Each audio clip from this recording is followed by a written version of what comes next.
Yo, it's your boy Auggie, and now we're back to day 3, Saturday. And we are spending some time out in the morning walking down the backside of the Comic-Con convention. We are in the line for the Dragon Ball Z offsite. If you remember, we initially started the offsite as our preview night, but it wasn't fully set up, so we kind of saw some things, but not all the things. But now we're back. We're going to see everything they have to offer, and we start off by joining LionCon 2024, because everything at Comic-Con is always about lining up for shit. So as we're walking in, we see the giant Goku, and we're just, it looks nice. It looks like a solid object, but it's not. As we pull up a little bit, we see the exclusive, the Goku, the Gohan, the Trunks, the Jiren. We're really looking for the Gohan and Goku because my boy wanted it. He couldn't make it to Comic-Con. So we get the pamphlet. I love when you walk in, the first thing you get is swag. That's a good sign. When you go into an event and right when you walk in by the entrance, they give out some swag. Doesn't matter if it's good or not. It's good signs. And the Dragon Ball Z offsite always has some good swag. You always get a full-size bag, a durable-ass bag with a nice Goku or whatever promotion you're doing that year. You get the Goku head crown thing you can wear around, and you get a nice little, I guess it's a sampler manga from Dragon Ball that you get to read. I have a bunch of, it's the same thing every year almost, but it's nice if it's your first time. All right, we get through and we make a beeline for the exclusive, because what they do at the Dragon Ball Z booth, you have to come out here to get tickets and a time slot so you can go buy the exclusives you want on the floor. And so that's how they kind of keep the exclusives a little bit manageable. You got to come outside, get tickets. If the ticket for the thing you want is available, you get a time slot. You take your card and you take your ticket and you go back into the show floor to the booth, and then you purchase the thing. We got 12 o'clock, so that's all set. My brother's ready to go to buy his stuff. But then what they do every year is they set up these displays. And man, if I could buy everything in these displays, boy, I would.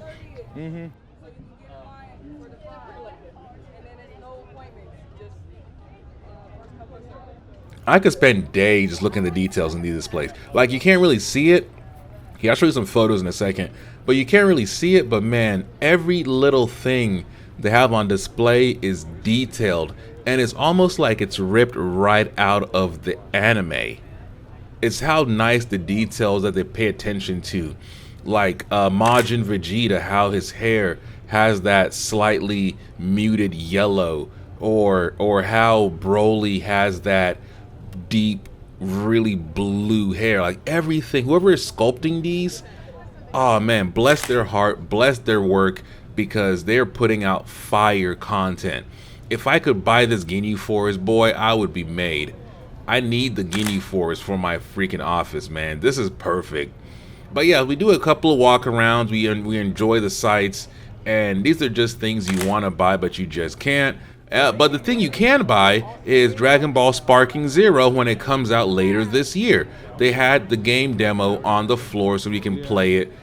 So we make our way through the zigzag lines, more lining, more lineups. Comic-Con's all about lining. It comes out October 11th. But as we're walking in, we see a guy dressed up as Hercule, or Mr. Satan for those who are purists.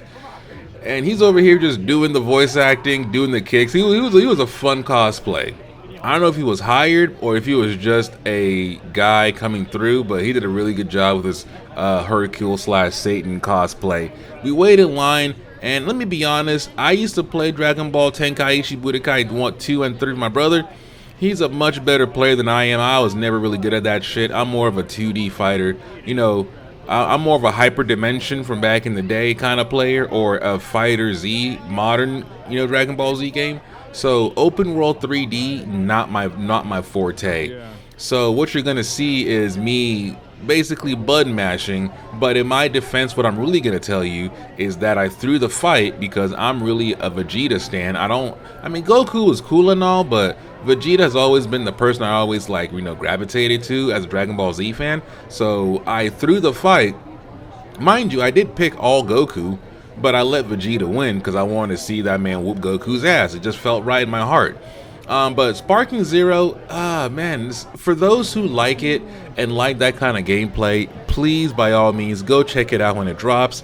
It's just not for me, but I can see the appeal and I can see why people love this game. My brother was saying that it's a little bit slower than Tenkaichi 3 for those who play Tenkaichi 3. But if you just want to have a fun time playing Dragon Ball Z matchups, definitely go for it. One thing I didn't like about the roster is that it's basically like all Goku and Vegeta forms. It kind of reminded me of remember when Gran Turismo, I think it was like Gran Turismo 5 or 6, they padded the car count by having the same Nissan GTR race spec, but like in different liveries, and they counted every livery as a car, even though it was the exact same car, because we were racing in a homologated series, so none of the cars were of any different powertrain or setup.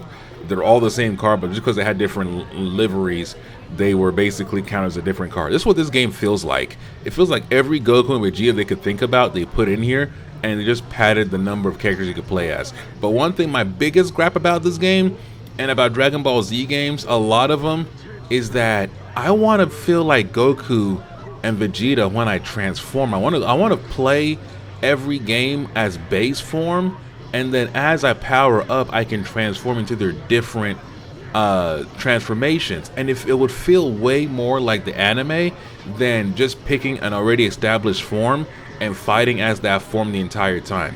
Like, imagine if you transform to Super Saiyan 3 Goku and all your hits do like 3x damage, but you only have 15 seconds. Like, you would have to really think about how you play the game on a tactical level, because do you just stay Super Saiyan and you do maybe 1.5 damage multiplier, but you're not going to take your opponent out? But if you do a Super Saiyan 3, you get like a 3x, but you only get 15 seconds, and you really got to play around with your energy. If they did that, I think that would make this game more fun. I don't like having a pre-established base character or a form. I got to just pick the form. I'm stuck with the form, and I can't transform to anything else.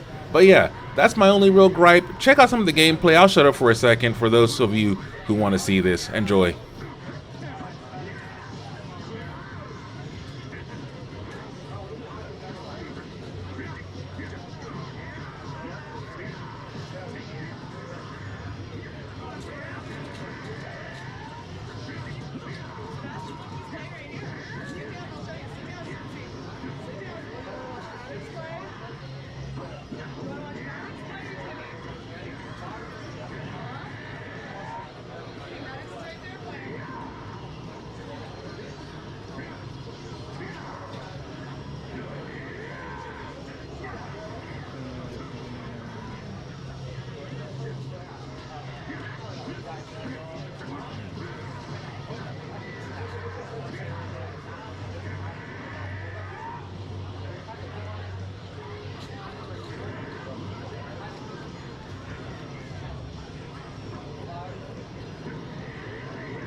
So like I said, I threw the game. I let Vegeta win. I let Goku get his ass beat. So we're done playing. And the one thing I did like too, they have this LED panel just showing different clips from the game. They have Dragon Ball Daima, which nobody fucking asked for this shit. We want more scenes of Dragon Ball Super based on the manga. We don't want to see no freaking kids. We're tired of like miniaturized Dragon Ball characters, man. Give us a damn manga in anime form, god damn it. But here's the Goku pyramid scheme that I was showing you guys in the initial first day video. But here's a full version of it. And then we move on to even more figure arts. And it's just glorious, the things they've done. I really love whoever like is creating these setups to display the figurines is just as good as the actual production itself. And then here we are, we have the Goku Gohan exclusive for this year that my boy was after. We were able to see what it looks like, get an idea of the size, and now it's time to just see some more Dragon Ball stuff. But this booth every year is fun. This year it felt like they kind of toned it down a little bit, but still, they still brought the energy when it came to the displays. I just wish they had a little bit more interaction and more activation zones to do like pictures and that kind of stuff. But Dragon Ball, good job, you guys. Keep it up. Keep coming to Comic-Con. We appreciate the stuff you guys bring. It's always nice to see your childhood memories lived right in front of you in both toy form and in video game. And now they also have a trading card game that they've introduced that people are really loving. So it's kind of nice seeing the evolution of Dragon Ball in terms of just going from just a manga to an anime to just what it is now. So really, good job, y'all. Y'all have earned a fan for life. Even if I don't watch all or play all of your content, the stuff you guys do is definitely amazing. All right, moving on. Let's get on with the day. So we leave Dragon Ball, and as we're walking up the stairs to the backside of the convention center, we run into the Star Wars photo shoot. And this is kind of like mostly Mandalorian and some 501st and Sith. But still, there's an Admiral Thrawn in there somewhere. You can kind of pause and look at all the cool cosplays. They do a really good job with all these cosplays. But we go back out to the floor, and we run into the autograph signing for the X-Men 97 cast. Cal Dodd, oh my god, say that name 3 times fast. The original Wolverine voice and still the Wolverine voice. He's doing signings. The new voice for Gambit, AJ, was there, and they had the entire cast. So they had the original voice actor for Jean Grey. They had the new voice actor JP for Morph. It's just really cool to like finally put a face to all these voices you hear when you're watching X-Men 97 and even the original series. It is really cool to run into them and see Allison, the voice of Storm, the other Allison, the voice of Jubilee, and Holly, the new voice of Jubilee in 97. It's really cool just seeing all these people, because you get to humanize them in a way that just watching a show doesn't give you that, because you know they're voiced by real people, but until you see those real people, you never really know who these people are. And just that's one thing about Comic-Con, man. You get to really meet and see things and people that have made your childhood or even your present entertainment, and you're just like, wow. And speaking of wow, this guy had a Wolverine and Deadpool Air Jordan 1 custom. He was just taking a photo of it, and I was like, dude, I gotta see, these are fire. Speaking of fire, these Batman, oh man, this Killing Joker statue, like I want to take this. And then you have the Flash Batman. I love Keaton's suit in that movie. But we finished with all the little look-sees, and now we're making our way to the Dragon Ball booth to go ahead and purchase the exclusive. But before we do that, here's some more footage of people doing signings, and just look at the crowd. Like, people are genuinely impressed and want to meet these voice actors because they really made our childhood. So we're just walking through, and the floor is really busy today, but there's a lot of cosplays going on. You can see the Avatar cosplay in front of us, but as we're walking, you can see even more cosplay. And honestly, just watch for a second. This is just a little peek at the floor. We'll do a full floor tour tomorrow on Sunday's video, but just walk around with me for a second through Comic-Con. This is what it feels like to go to Comic-Con. Now, as you can see, people got different bag styles. That is something you kind of get at a random drawing, so you never know what bag you're gonna get every year you go to Comic-Con. And you can only get the bag once for the whole weekend. So whatever bag design you get, that's what you got. So if you don't like what you got, you can always try to find people to trade with and get the one that you want.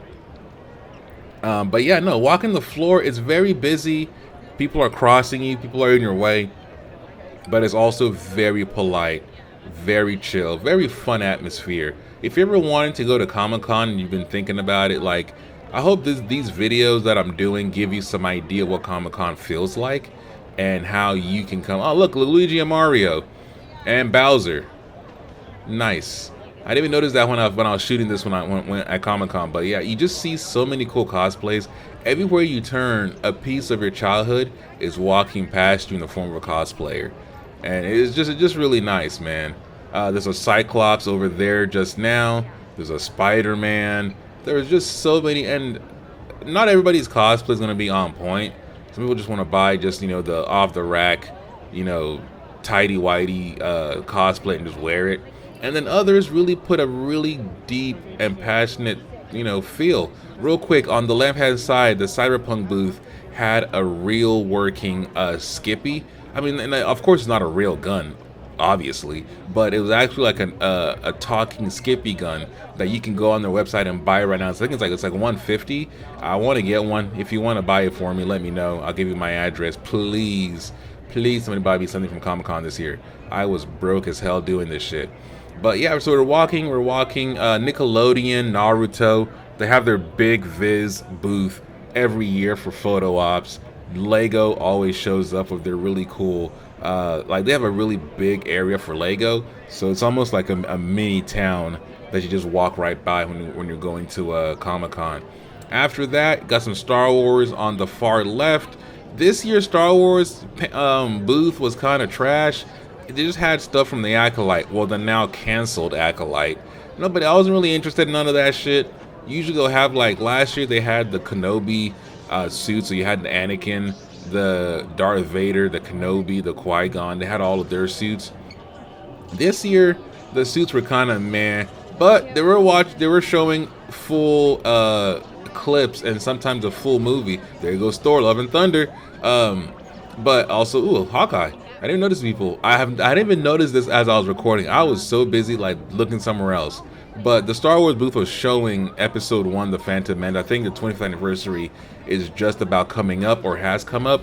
So people were just standing there just watching a full Star Wars movie. Comic-Con, man. It's literally what Comic-Con is like. And you just walk, and everywhere you look at Comic-Con, your eyes is just something new. Like the head of the T-Rex from Jurassic Park. A random Hellboy statue, like a statue area full of different movie props and stuff. It's just a lot. But as you're walking, now you can see the Dragon Ball booth, the company, Tamashi. I think that name is Tamashi. I don't know. Correct me if I'm wrong. But this is their booth. They even have even more stuff at the booth, more figures to look at. But once we get direction from the main guy on the floor, we make our way to the booth. When you walk into the booth, they have more photo op, man. They really do a good job of making sure the outside Comic-Con Dragon Ball Z booth and the on the floor Dragon Ball Z booth is equally as entertaining and mesmerizing. And so, you know, it's just really, I love it. And as you can see, there is carpet here because Comic-Con took away carpets. If you already have a time slot, what do you got? Comic-Con took away carpets after the pandemic to save money, but they allowed different vendors, if they want to have carpet for their booth, to purchase carpet. So if you notice, the floor is bare concrete, and then here at the Dragon Ball Z booth, we have black carpet. We buy what we need to buy, and then we go outside to look at the nice scenery that is San Diego. But honestly, that's not what we're really here for. Psych, we're in line for Ballroom 20 to go see Family Guy, Futurama, and all the Hulu animation. But why look at the line when you can look at outside? The Hulu outdoors of Comic-Con, they always kill it. It's always a vibe. IMDb yacht is outside, and then a little bit further down you have the Abbott Elementary. As we're walking and waiting in line, we see Doctor Strange and Hela, and a weird love dynamic going on there. I feel like that is inappropriate for Hela and Doctor Strange because I feel like conflict of interest. They look like a happy couple, so hey, enjoy yourselves. So as we're walking to Ballroom 20, guards are just, being guards, just ushering us in. And we're walking into basically the American Dad panel. So here you go, American Dad, enjoy. I'll come back when it's time to watch the Family Guy panel.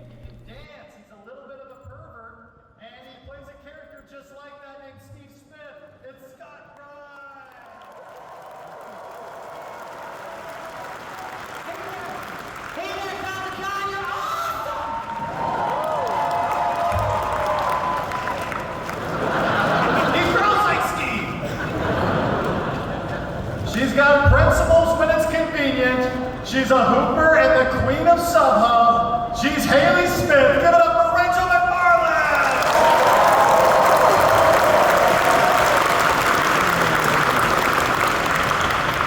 A master of voices, but you love him for the orange bro Klaus, who wants to fit in with the whole family. Klaus Eisler himself, Deep Bradley Baker!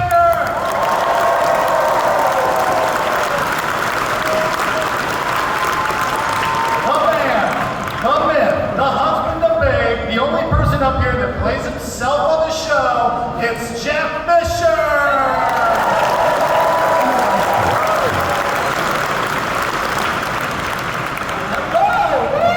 I just realized that's not totally true, because Matt, you play Dr. Weitzman on the show.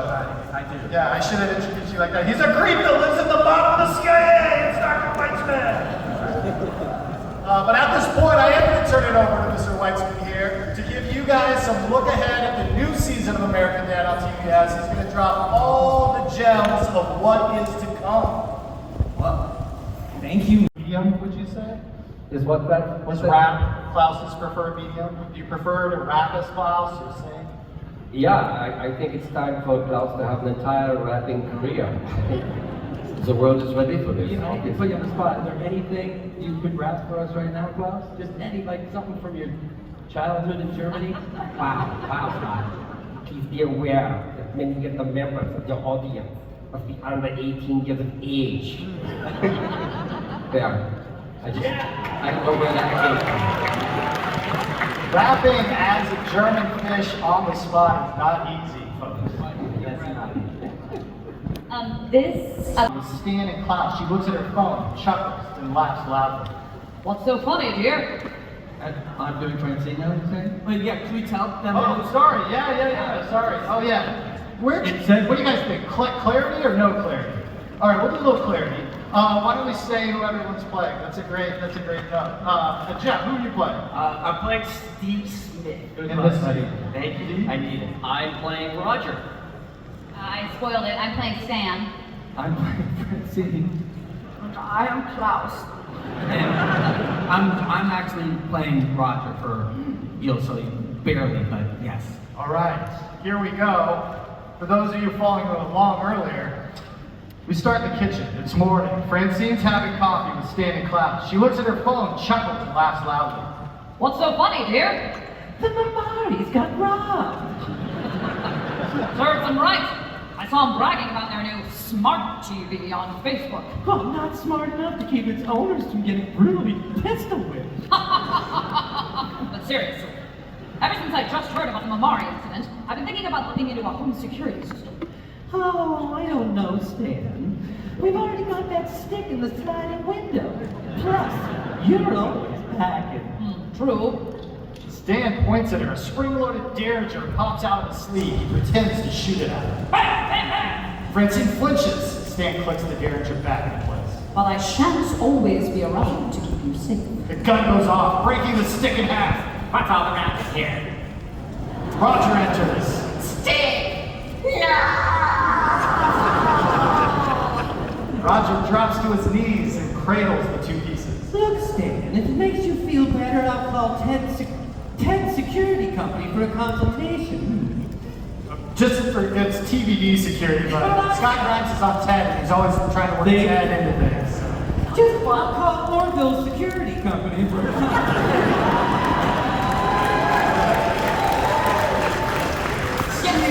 Steve enters. Guess what? I've been accepted into a class at Rock Community College. They're letting me take Introduction to Architecture. It's gonna be, what the hell happened to Stick? He's all messed up. How We hear the front door slam. Steve, I'm home. Roger and Steve turn to each other and make heartbreaking eye contact. Steve and Roger rush into the living room. Roger's planet.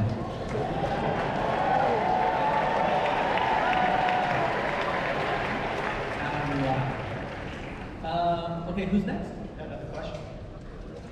Hey. Question for him. Yeah. Oh, yeah, we have to get him. Well, can I It's have a your game name? show, not flying. What is your name? Matt. Nice What's up? Okay. What is the? Okay. I'll ask a Jeff question. Jeff was wanted was a wanted fugitive in Florida for what crime that he was framed for? That's his. Yeah. Trafficking marijuana. Oh man, the man knows this. Yeah! Fantastic. Now a question for us. Yes. So it was to whoever wrote the first Christmas episode. What happened at Christmas for you to feel that Santa hated you? That's a great question. That's a great question. Well, Who wrote it? I guess being a Jew.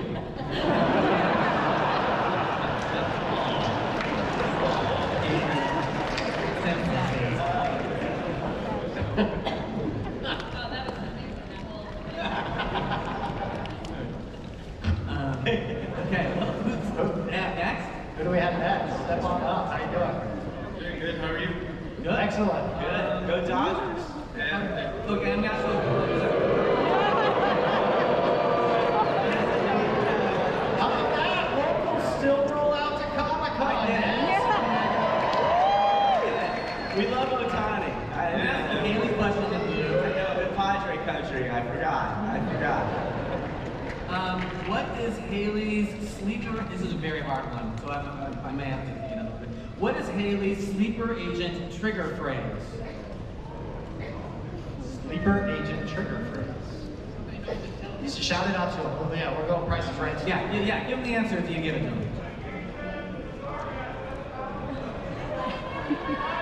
That man knows it. I'm getting fed up with this orgasm.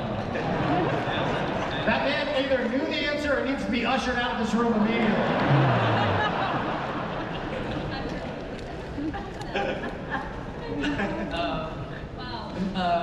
So what's your question, my man? For everyone, what would be a crossover that you guys would like to happen on the show that already hasn't happened? Either with something that's animated already or like a non-animated show? Wow, non-animated show. Crossover, you mean like on another animated show? Or not animated. Any show that you can combine. Yeah. Okay, should we not like to see? I love that we did Scooby-Doo. I thought that was a Yeah, that's Yeah, we recently had an episode, the Halloween episode, where our characters dressed up as Scooby-Doo and never met. It worked out amazingly. I don't know. What's that? Lower Decks. We got a Lower Decks. Lower Decks. Oh. I'd like it if everyone just named like really weird stuff, like West Wing, Marionette, West Wing, together at last. Downton Abbey. Get Town Abbey. $1 million man. That's good. I don't know. I mean, there's times when I'm in a delirious phase where I think, oh, could we do a combination with Family Guy? But then I think, oh my gosh, then I don't know how that would work. But I think that it would be something at least to consider. I think I've said this to you before, but I mean, being a huge Broadway fan, there are a few of us up here, I would want a Broadway crossover. So it would be like American Dad meets Dear Evan Hansen. I think that would be see? All right. I like that. How about American Dad and The Bachelor? We've actually talked. I think we talked about that in the room, like Roger giving people the roses or whatever. Yeah. All right, so that's the end of the American Dad panel, but now it is time for the intros of Family Guy's voice actors. Here comes Seth. Not the Seth I wanted to see. I wanted to see Seth MacFarlane, but Seth Green is a perfect second. Enjoyed the Family Guy panel. It's fun. It made my day. Hope you enjoy it. I'll be back in a second.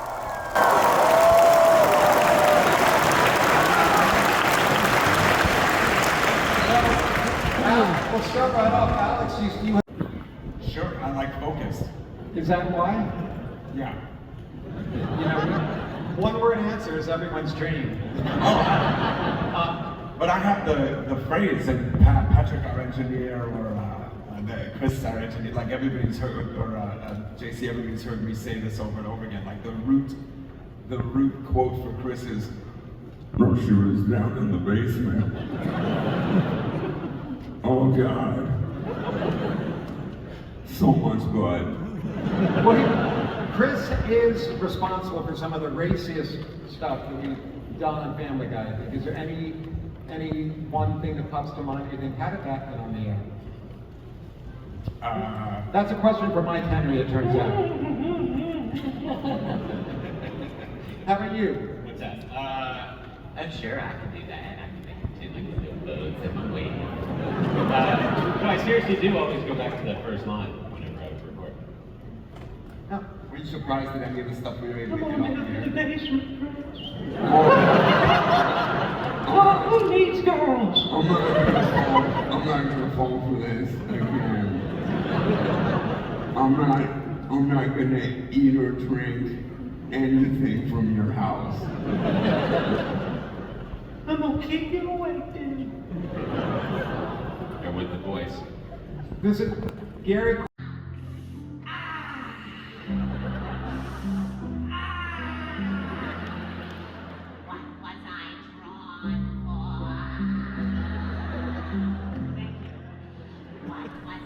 All right, so thank you, Lois, for that great song. So next we go to another panel for El Tigre. Yes, no. El Tigre was just the panel before the one I wanted to see, but this guy is hilarious. His passion and love for El Tigre.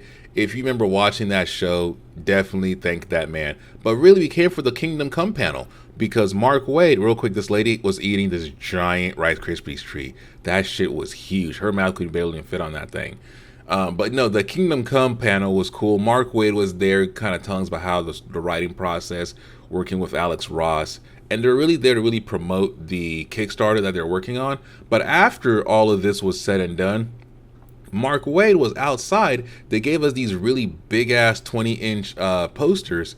And Mark was outside the panel, and he was just signing for people that came to say hi to him. So about 15 of us have a signed Mark Waid Kingdom Come poster. Such a cool guy, such a great creator. I love his work in Kingdom Come and all that stuff he's done. But what a genuine human being and a lovable guy. If you ever get to meet Mark Waid, say thank you for the work he's done in the DC and Marvel world, because a lot of his work has influenced a lot of the stories that we've been reading ever since. Now it's time to get to the end of my Saturday, and we're ending Saturday with One Piece. The One Piece outdoor orchestra performed live in our face without any pre-recording. Opening act, this guy is playing. Man, if I could just play the piano just 1% of this man's ability, I'll be set for life. It was a great time. Like I said, I'm not really a big One Piece fan. I don't really watch anime like that. But this made me want to watch One Piece. Hearing the theme songs played live and then watching the cut content with it, man, it was really cool. For all you One Piece fans, enjoy. I'm gonna get at your hair, but enjoy the One Piece concert because it moved me. Hope it moves you as well. Beautiful stuff, man. Beautiful stuff.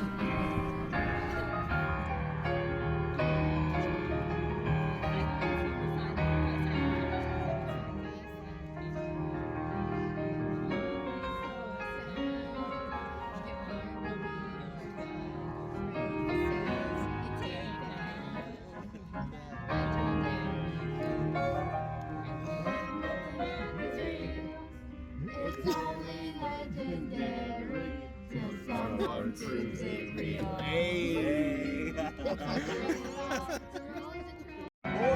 Rapid David. She's old. You missed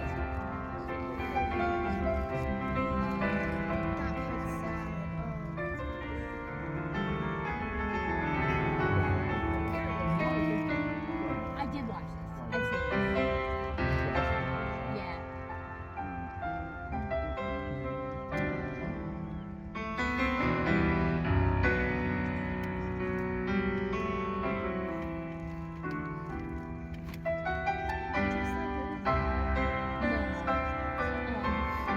It's funny. No, he's not.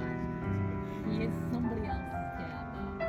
Oh, there's Robbie Damon on the orange. Yep, there's Robbie Damon right there.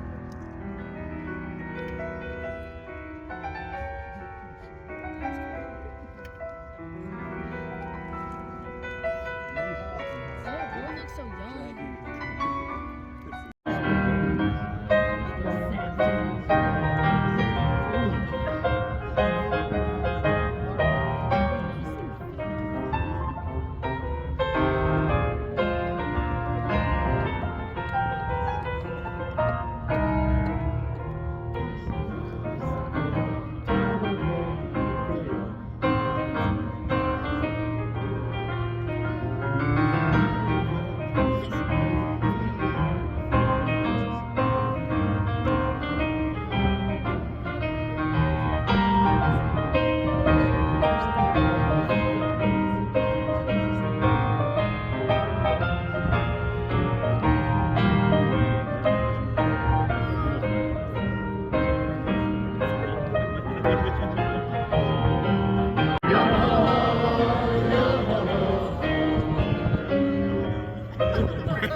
That's it.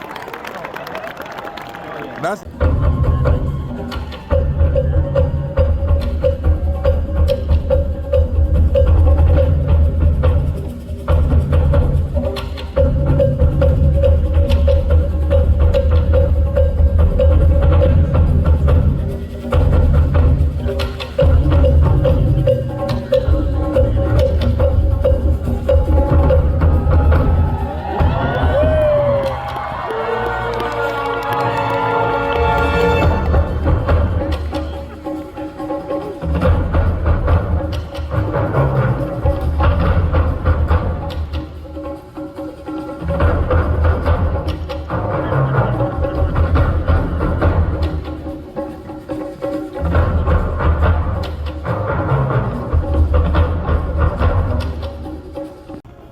And that is our night. That is how we ended Saturday at Comic-Con. We ended it with some of the best music I've ever heard from an anime played live. And then there was an amazing fireworks show to kick off the night. I mean, not to kick off the night, to end the night. What amazing way to end Saturday. All while this is going on, Robert Downey Jr. is in Hall H announcing that he is Mr. Victor Von Doom himself, and we're out here having a blast, listening to music, watching fireworks. It doesn't matter where you find yourself at Comic-Con, wherever you're at is the right place to be, and we found ourselves at an amazing concert. Free, provided by the people of Comic-Con, and I don't know who the vendor for this was, but thank you for putting this together, because it was a great time to spend with my Comic-Con family and my friends, but also to really introduce me to an anime that I haven't really given a lot of time and energy into watching. So enjoy the fireworks show. I will see you guys tomorrow for the Sunday wrap-up of Comic-Con 2024. What a week. Every night has ended with something cool. First it was Deadpool, then it was Lisa, now it's One Piece. I wonder how Sunday's gonna go. Only one way to find out. So come back tomorrow, and I appreciate you. Leave a like, leave a comment if you went to Comic-Con. If you didn't, what would you want to see? If you want to go to Comic-Con next year, let me know. I can try and help you get tickets when general registration opens in November or October. But yeah, man, it's your boy Auggie. Thank you for watching these videos. I really appreciate you. Peace.